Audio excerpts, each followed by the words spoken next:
کوئی زبان بھی خاموش نہ رہے، بلند آواز سے پڑھیں الصلاۃ والسلام علیک یا سیدی یا رسول اللہ۔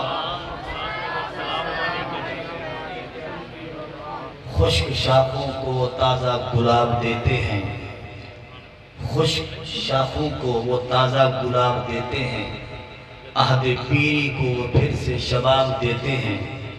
پڑھ لے درود غفلت نہ کر خدا کی قسم، وہ تیرے سلام کا اب بھی جواب دیتے ہیں۔ بلند آواز سے پڑھیں الصلاۃ والسلام علیک یا سیدی یا رسول اللہ۔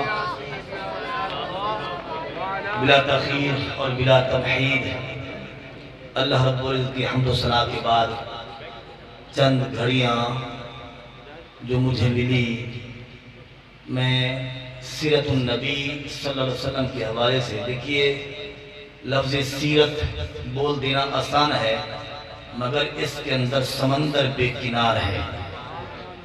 میں صرف اللہ کے نبی صلی اللہ علیہ وسلم کی صرف ایک صفت خلق عظیم کے حوالے سے چند باتیں قرآن و سنت کی روشنی میں آپ کے سامنے عرض کروں گا۔ دعا فرمائیں کہ اللہ رب العزت مجھے قرآن و سنت کی روشنی میں بولنے کی توفیق عطا فرمائیں۔ حضرات محترم، اللہ رب العزت نے قرآن مجید اور فرقان حمید کے ارشاد فرمایا وَإِنَّكَ لَعَلَىٰ خُلُقٍ عَظِيمٍ، اے محبوب صلی اللہ علیہ وسلم آپ خلق عظیم کا پیکر بن کے آئے۔ بلند آواز سے کہہ دیں سبحان اللہ۔ آپ خلق عظیم کے مالک بن کے آئے۔ یہاں میں عربی گرامر کے حوالے سے ایک بات عرض کروں گا کیونکہ میرا تعلق پڑھنے پڑھانے سے ہے۔ صدر محفل اے سی صاحب کی موجودگی میں اور بھائی چودھری محمد اکرم صاحب چیف آفیسر ہیں، دیگر اور میرے بھائی چودھری محمد افضال صاحب، دیگر جتنے بھی پڑھے لکھے حضرات بیٹھے ہیں، سب کی موجودگی میں یہ عرض کروں گا عربی گرامر میں یہ جو لفظ اعلیٰ ہے اس کا استعمال کس لیے ہوتا ہے، یہ کس معنی کے لیے آتا ہے، اس کا مطلب کیا ہوتا ہے؟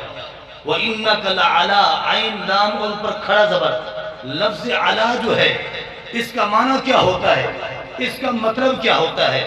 آپ پڑھے لکھے حضرات ہیں، اعلیٰ سے پہلے جو چیز مذکور ہوتی ہے وہ اوپر ہوتی ہے، اعلیٰ کے بعد جو چیز مذکور ہوتی ہے وہ نیچے ہوتی ہے۔ عربی کے اندر ایک جملہ بولا جاتا ہے زید علی السطح، زید چھت پر ہے، کیا مطلب؟ چھت نیچے ہے، زید اوپر ہے۔ اب بلا تمثیل بلا تمہید یہ دیکھیں اللہ فرماتا ہے وَإِنَّكَ لَعَلَىٰ خُلُقٍ عَظِيمٍ، اے میرے محبوب علیہ السلام آپ خلق عظیم پر ہیں۔ کیا مطلب؟ خلق عظیم نیچے ہے، میرا محبوب کہیں بلند و بالا ہے، میرا محبوب اوپر ہے، خلق عظیم نیچے ہے۔ اور پھر یہ میں اپنی طرف سے نہیں کہہ رہا بلکہ حدیث پاک کے اندر موجود ہے، تفسیر مظری کے اندر موجود ہے، میرے آقا صلی اللہ علیہ وسلم ارشاد فرمایا انما بعثت لاتمم مکارم الاخلاق، لوگوں میں اخلاق کو اس کی انتہا تک پہنچانے کے لیے آیا ہوں۔ تو دوسرے لفظ میں یوں کہنے دو مجھے کہ ہر نبی خلق لے کر آیا مگر میرا نبی خلق لے کر نہیں بلکہ خلق کو اس کی انتہا تک پہنچانے کے لیے آیا۔ تو حضرات محترم، خلق درجے ہے، خلق حسن، خلق احسن، خلق عظیم۔ اللہ نے اپنے نبی علیہ السلام کو خلق عظیم دیا اور وہ بھی لونڈی ہے۔ میرا محبوب بادشاہ ہے، میرا محبوب آقا ہے، حضور کا بولنا خلق ہے، حضور کا بیٹھنا خلق ہے، حضور کا اٹھنا خلق ہے، حضور کا چلنا خلق ہے، حضور کی ہر حرکت جو ہے خلق ہے، خلق ہے لونڈی۔ اور میرا محبوب بادشاہ ہے، میرا محبوب آقا ہے۔ تو آپ دیکھیں میرے نبی علیہ السلام نے خلق کی کس طرح تعلیم دی۔ اللہ کے نبی علیہ السلام مسجد نبی شریف کے اندر تشریف فرما ہے اور حضور علیہ السلام کی بارگاہ میں 17 بندوں کا قافلہ آ جاتا ہے اور انہوں نے کہا کہ ہم آپ کے مہمان ہیں۔ میرے آقا علیہ السلام کا طریقہ کار یہ تھا، حضور صحابہ میں یہ اعلان فرماتے تھے کہ جس کے گھر میں جتنے مہمانوں کی گنجائش ہے وہ اتنے مہمان لے جائے۔ تو بڑی مشکل سے غربت کا کیونکہ زمانہ تھا، کسی کے گھر میں 1 یا 2 مہمانوں کی گنجائش ہوا کرتی تھی۔ تو آج 1 2 نہیں بلکہ 17 مہمان ہیں۔ تو ایک ایک کر کے چلا گیا اور ایک بندہ بچ گیا جس کے بارے میں مشہور تھا کہ یہ بطال ہے یا بطین ہے. بطال یا بطین کہتے ہیں بڑے پیٹ والے کو, اور وہ زیادہ کھانا کھاتا تھا.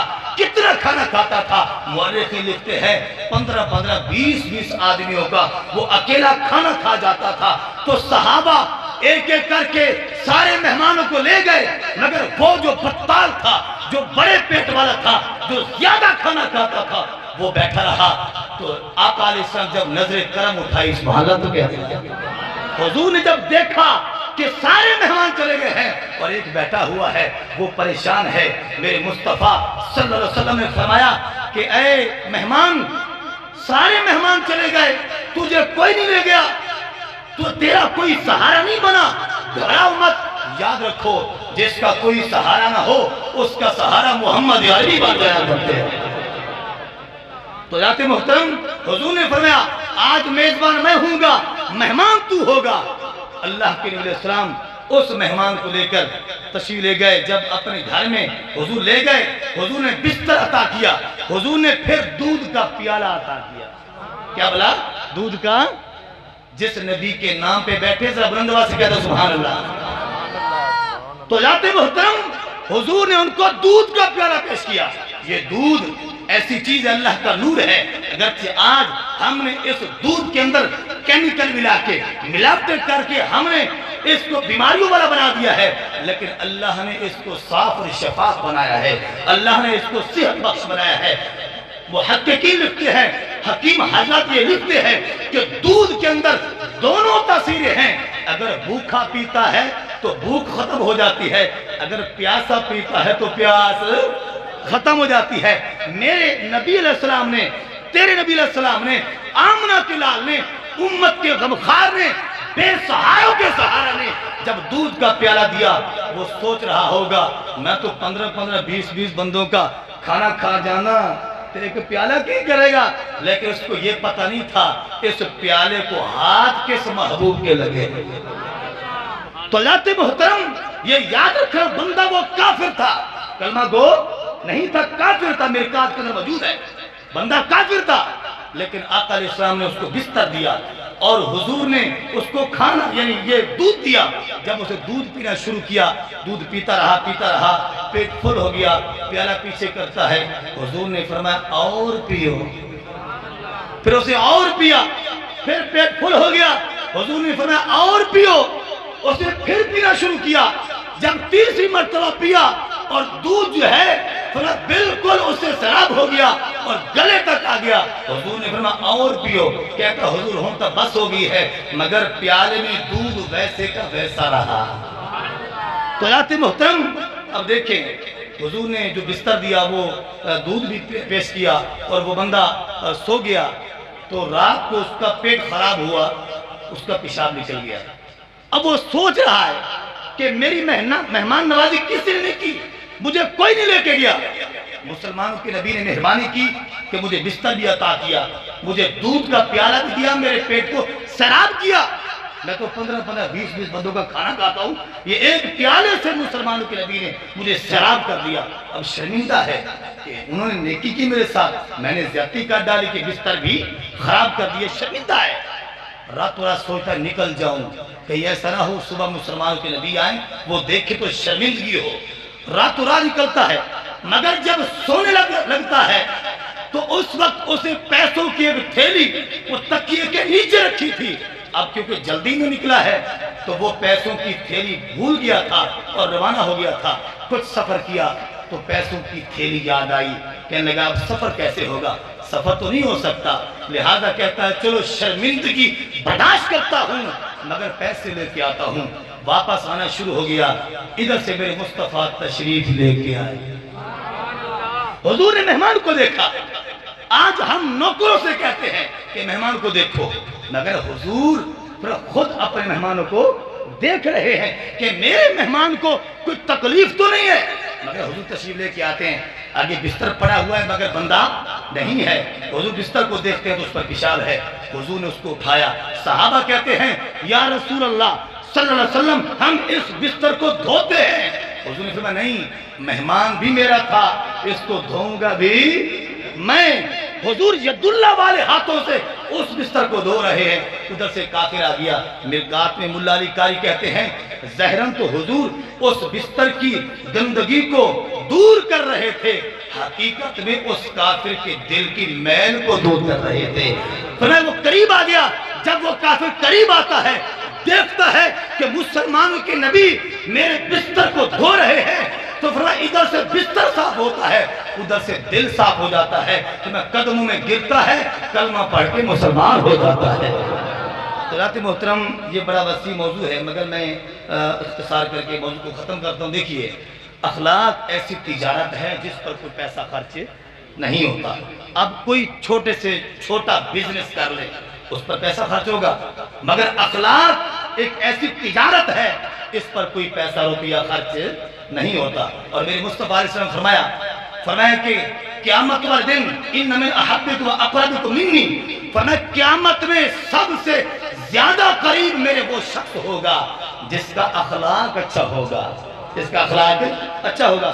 قیامت والے دن سب سے جو بھاری نیکی ہے، بندہ عمل کرتا ہے تو پوچھتا قاری صاحب، امام صاحب، مفتی صاحب، عالم صاحب، مجھے یہ بتائیں میں کون سا وظیفہ پڑھوں، وہ مختصر مگر ثواب زیادہ ہو۔ میرے مصطفیٰ فرماتے ہیں اخلاق، فرمایا کہ یہ ایسا عمل ہے قیامت میں، فرمایا کہ میزان کے اندر سب سے اس کا وزن زیادہ ہوگا۔ اور پھر توجہ فرمائیں، میں بات کو ختم کرتا ہوں۔ سیدنا صدیق اکبر رضی اللہ راوی ہیں، حضور بیٹھے ہوئے ہیں، حضور نے فرمایا کہ اخلاق کی 360 صورتیں ہیں۔ اخلاق کی کتنی صورتیں ہیں؟ 360۔ حضور نے فرمایا ان میں سے جو جس بندے کے اندر ایک صفت بھی ہوگی وہ بندہ جنتی ہوگا۔ سبحان اللہ تو کہتے یار، 360 میں سے جس بندے کے اندر صرف ایک صفت ہوگی، صورتوں میں صرف ایک صورت ہوگی، فرمایا حضور نے فرمایا وہ جنت میں داخل ہوگا۔ تو سیدنا صدیق اکبر رضی اللہ عنہ نے عرض کیا حضور کو ایسا خوش نصیب بھی کائنات کے اندر ہے کہ جس کے اندر 360 کی 60 صفتیں پائی جائیں؟ حضور نے فرمایا ہاں وہ ہے، اے ابو بکر وہ تم ہی تو ہو، وہ تم ہی تو ہو کہ جن کے اندر 360 کی 60 موجود ہے۔ اور پھر میں آخری بات عرض کرتا ہوں، دیکھیے یعنی یہ بھی اخلاق کی ایک صورت ہے۔ اگر آپ کا ملازم، آپ کا بیٹا، آپ کا بھائی جو آپ کے ماتحت کام کرتے ہیں، اگر کوئی اچھی کارکردگی دکھائے تو اس کی حوصلہ افزائی کرنی چاہیے، یہ بھی اخلاق کا ایک حصہ ہے۔ حضور نے اپنے صحابہ کی حوصلہ افزائی فرمائی۔ آپ دیکھتے نہیں عشرہ مبشرہ کو حضور نے کیا اعزاز عطا فرمایا، ان کے خصوصی امتیازی اوصاف کی بنیاد پر حضور نے فرمایا ابو بکر فی الجنہ، عمر فی الجنہ، عثمان فی الجنہ، علی فی الجنہ، طلحہ فی الجنہ، زبیر فی الجنہ، عبد الرحمن فی الجنہ، سعد فی الجنہ، سعید فی الجنہ، ابو عبیدہ بن جراح فی الجنہ۔ حضور نے ان کو دنیا کے اندر ان کو یہ اعزاز عطا کیا کہ حضور نے دنیا میں ان کو جنت کا ٹکٹ عطا فرما دیا۔ اور پھر آپ دیکھیں سیدنا صدیق اکبر رضی اللہ عنہ، آپ کی کیونکہ بہت قربانیاں ہیں، حضور نے حوصلہ افزائی یوں فرمائی، فرمایا ان من امنا سے فی صحبتہ و مالہ ابو بکر، فرمایا لوگوں، تمام لوگوں میں سے سب سے زیادہ صحبت اور مال میں مجھ پر جس کا احسان ہے اس کا نام ابو بکر ہے رضی اللہ عنہ۔ اور پھر حضرت عثمان غنی رضی اللہ عنہ کے بارے میں بھی حضور نے اسی طرح جو ہے ان کی حوصلہ افزائی فرمائی۔ اور پھر دیکھیں حضرت خزیمہ رضی اللہ عنہ کی حضور نے کس طرح حوصلہ افزائی فرمائی۔ ایک دفعہ حضور نے ایک دیہاتی سے گھوڑا خریدا تو وہ پیسوں کے لالچ کے اندر آ کے اس دیہاتی نے انکار کر دیا۔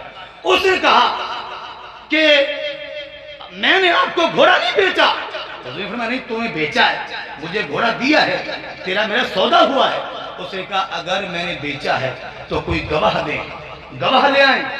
تو حضرت خزیمہ رضی اللہ عنہ وہ حضور کی بارگاہ میں آئے، کہنے لگے اے دیہاتی میں حضور کا گواہ ہوں، حضور نے تو اس سے گھوڑا خریدا ہے، تو نے دیا ہے۔ تو میرے مصطفیٰ صلی اللہ علیہ وسلم نے فرمایا اے خزیمہ جب گھوڑا میں نے لیا تھا تب تو تم نہیں تھے، گواہی کیوں دے رہے ہو؟ تو عرض کیا حضور خدا ہم نے دیکھا ہے؟ فرمایا نہیں، فرمایا خدا کی آپ نے خبر دی کہ اللہ ایک ہے، ہم نے مان لیا، ہم نے سبحان اللہ تو کہہ دیا یار، مان لیا، آپ پڑھے لکھے یار بلند آواز سے سبحان اللہ تو کہہ دیں۔ اللہ اکبر۔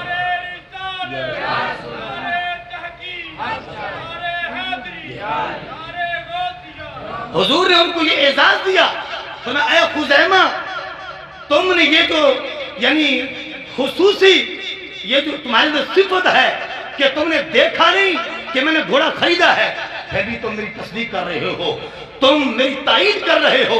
اے خزیمہ میں تمہیں یہ اعزاز دیتا ہوں، تیری حوصلہ افزائی یوں کرتا ہوں کہ شریعت کے اندر دو گواہوں کی ضرورت ہوتی ہے اور وہ دو بندے ہوتے ہیں، مگر اے خزیمہ جہاں تم اکیلے کھڑے ہوں گے وہاں دوسرے کی کوئی ضرورت ہی نہیں، اسے کوئی ضرورت نہیں۔ حضور نے بات ختم کر دی میں نے، حضور نے بیگانوں کو اپنا بنایا، اخلاق کی بنیاد پر حضور نے بیگانوں کو اپنا بنایا اور اپنوں کی محبت اور ان کی عقیدت کو کمال عروج عطا فرمایا۔ اور پھر شاعر نے کیا خوب کہا، فرمایا کہ خلق تیرے نے مہلئی دنیا، خلق تیرے نے مہلئی دنیا، کوئی ورلا جان بچاوے، خلق تیرے نے مہلئی دنیا، کوئی ورلا جان بچاوے، آزم ایڈا سونا ماہی سن کتنے نظر نہ آوے۔